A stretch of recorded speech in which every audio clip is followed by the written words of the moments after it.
next topic is stoichiometry of a chemical reaction या chemical equation. Stoichiometry is a Greek word. It means to measure an element. To measure an element. How we can define it? On writing a chemical equation in balanced form, it gives idea about quantitative relationship between various reactants and products in terms of moles, masses, molecules and volume.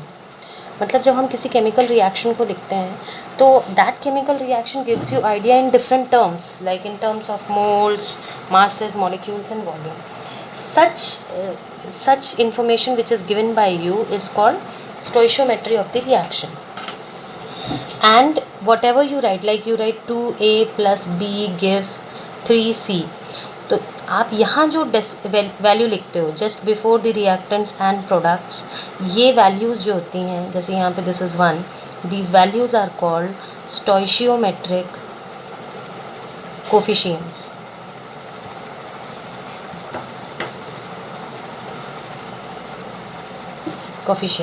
Okay.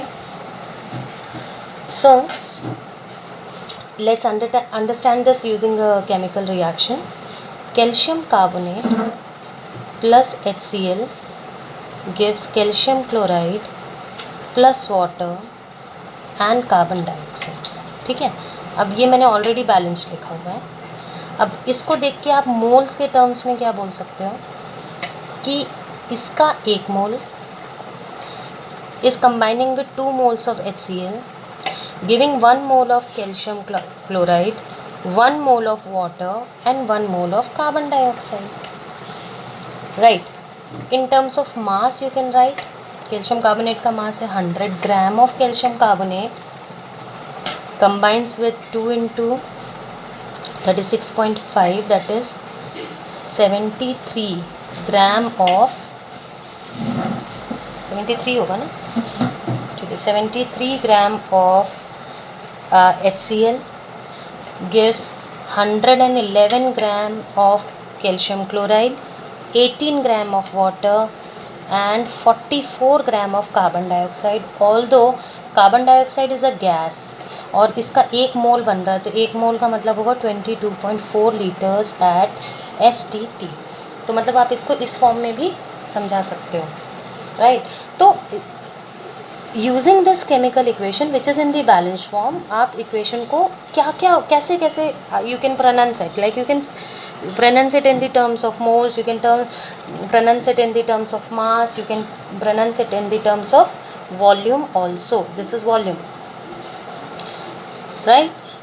So this idea is given by stoichiometry of the reaction, where you can understand the reaction in terms of masses, in terms of moles, in terms of volume, in terms of molecules also. जैसे आप इसको बोल सकते हो 1 molecule of this compound combines with 2 molecules of this, giving 1 molecule of calcium chloride, 1 molecule of water and 1 molecule of carbon dioxide. So these are the different ways by which we can express a chemical equation. Now stoichiometry को calculate करने के 3 तरीके होते हैं. There are 3 ways by which we can calculate the stoichiometry of a reaction. First is mass relationship. mass relationship में इसको हम MM relation भी कहते हैं. इसमें क्या होगा कि mass of one substance is known and the other substance is not known. So using the mass of one known substance, you can calculate the mass of the other substance. Similarly, there is a relation, other one is called mass volume relationship. This is called MV. इसमें क्या होगा कि आपको मास या volume one of the reactant या product का दिया होगा और आपको दूसरे का कैलकुलेट करना होगा. And third one is volume relationship. This is called VV relation. And इसमें again volume of one substance is given and the other substance is to be calculated. Now what are the steps to be followed to do these numericals or to find out these relationship? So the steps to find out the stoichiometry. The first one is write down balanced equation. सबसे पहले तो आप balanced equation लिखो.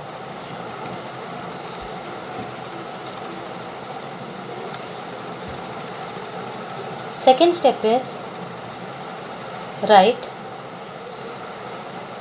relative number of moles or masses in gram atomic mass या molecular mass, जो भी पूछा जाए आपसे,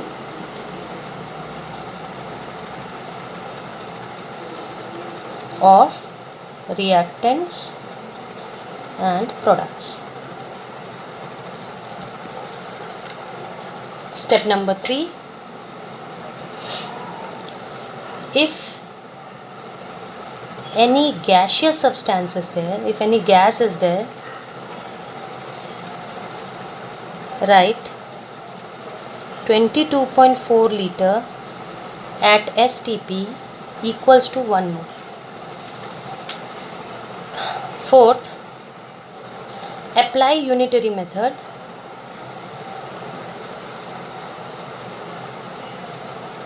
to make required calculations. आपको जो calculations करने हैं उसके लिए unitary method का आप यूज़ करेंगे.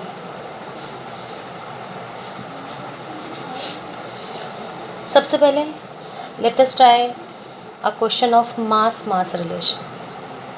Question है, calculate the mass of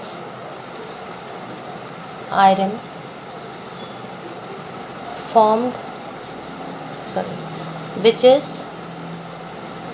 which will be converted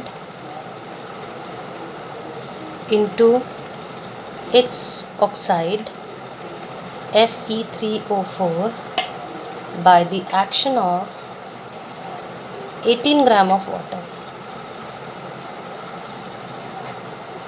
steam on it. अब इसका सबसे पहले इक्वेशन बनाते हैं कि आयरन में हम स्टीम का रिएक्शन कराएंगे गैसियस फॉर्म में, will be getting iron oxide, साथ में hydrogen gas. Let us balance it. Iron 3, this is 4, this is 4. I think balance हो गया. ठीक है. अब इससे हमें ये समझ में आ रहा है कि इसका 3 मोल, इसके 3 मोल, इसके 4 मोल से रिएक्ट करके इसका 1 मोल और इसका 4 मोल बनाते हैं. रिलेशनशिप है, देखो 3 × 56, मतलब इसका टोटल कितना मास निकाल रहे हैं ना. 3 × 56 हो जाएगा 168 gram of iron, combines with 4 × 18, 72 gram of water. Right, this is in the balanced equation. अब ये कहता है कि बैलेंस्ड इक्वेशन के हिसाब से 168 gram is combining with 72 gram. Okay, but the question is कि अगर इसका 18 ग्राम होगा तो इसका कितना अमाउंट हमको चाहिए. राइट, सो रिलेशनशिप क्या होगी, देखो 168 gram 72 gram of steam reacts with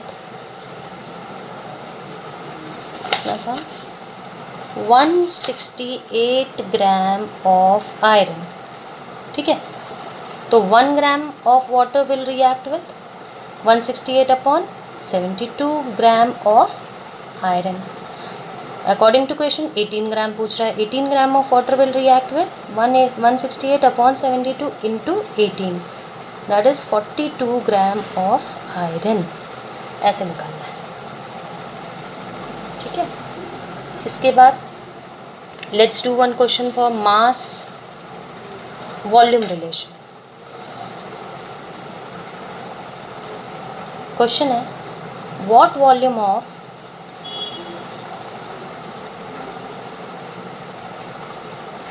CO2 measured at 27 degree centigrade and 746.7 degree centigrade, mm pressure would be obtained by treating 10 gram of pure marble with HCl। और यहाँ पे आपको एक बताया एक्वस टेंशन, अभी मैं इसका यूज़ बताऊँगी आपको क्या होता है। Aqueous tension of water at 27 degree centigrade is equal to 26.7 mm। इसका यूज़ क्या है अभी हम बताते हैं, पहले इसको देखो। इक्वेशन लिखेंगे, marble is calcium chloride combining with HCl giving CaCl2 plus H2O plus CO2। ये हमने पहले बैलेंस किया हुआ था, ठीक है। अब इस समय जो रिलेशन निकालना है मास और वॉल्यूम का निकालना है। वॉल्यूम ऑफ कार्बन डाइऑक्साइड पूछ रहा है और मास ऑफ प्योर मार्बल आपको दिया हुआ है 10 ग्राम्स। ये मार्बल है। बैलेंस इक्वेशन के हिसाब से 100 ग्राम जिनके बीच में पूछ रहा है उनका ही रिलेशन लिखो। इसमें जैसे इस वाले क्वेश्चन में, टॉप वाले क्वेश्चन में जो था आपका आयरन और वाटर का कॉम्बिनेशन पूछ रहा था कि आयरन का कितना mass is required when 18 gram of water is reacting. Similarly here it is asked कि how much carbon dioxide is produced when calcium carbonate will react with HCl। तो आपको इन दोनों के बीच में निकालना है। रिएक्शन में रिएक्टेंट और प्रोडक्ट्स के नीचे ही लिखना चाहिए। सो 100 gram is combining with 1 mole of this. ना 1 मोल इज़ 22.4 लीटर। अब क्योंकि ये ग्राम में है तो इसको मिलीलीटर में कन्वर्ट करते हैं, 22,400 मिलीलीटर।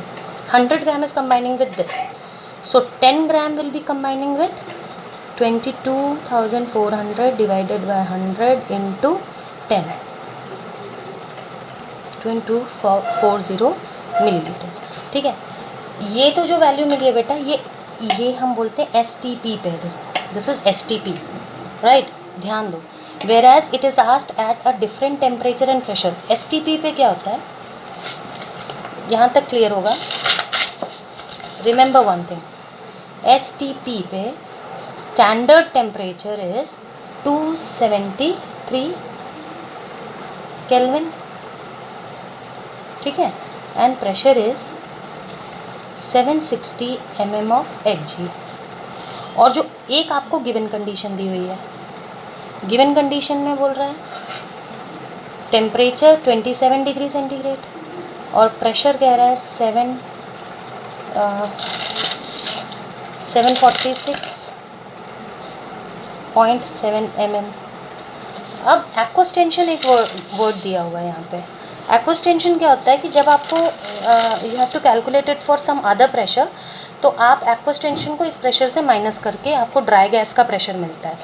क्योंकि कोई भी गैस जो होती है उसमें विद मॉइस्चर होता है वो, तो हमको उस मॉइस्चर को एक्वस टेंशन के फॉर्म में बताया जाता है। तो हम मॉइस्चर को माइनस करके ड्राई गैस का प्रेशर निकालेंगे।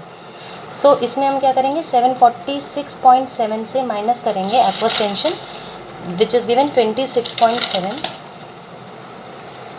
तो हमको ड्राई गैस का प्रेशर 270 mm मिलेगा, ठीक है। ये गिवन कंडीशन है, ये STP पे। अब ये रिलेशन मैंने आपको जब मोल्स वाला बताया था उसमें बताया था P1 V1 upon T1 is equal to P2 V2 upon T2 है। तो ये तुम्हारा STP है, ये तुम्हारा गिवन कंडीशन है। P1 इज प्रेशर है इसमें 760, वॉल्यूम जो तुमने निकाला है 2240 डिवाइडेड बाय टेम्परेचर होता है इसका 273, इसका प्रेशर है ये वाला 720। वॉल्यूम मुझे निकालना है because it is asking what volume, और temperature is this is 27 degree centigrade converted into kelvin, so 273 plus 27 that is equal to 300 divided by 300, right. अब इसको आप कैलकुलेट कर लो V2 के लिए, तो V2 बन जाएगा तुम्हारा 760 into 2240 multiplied by 300 divided by 273 into 300। तो ये सॉल्व करने पे आपका आएगा 2598.3 millilitre. So like this you can solve it. अब एक नेक्स्ट वीडियो बनाऊंगी, उसमें मैं आप लोगों को वॉल्यूम बताती हूँ।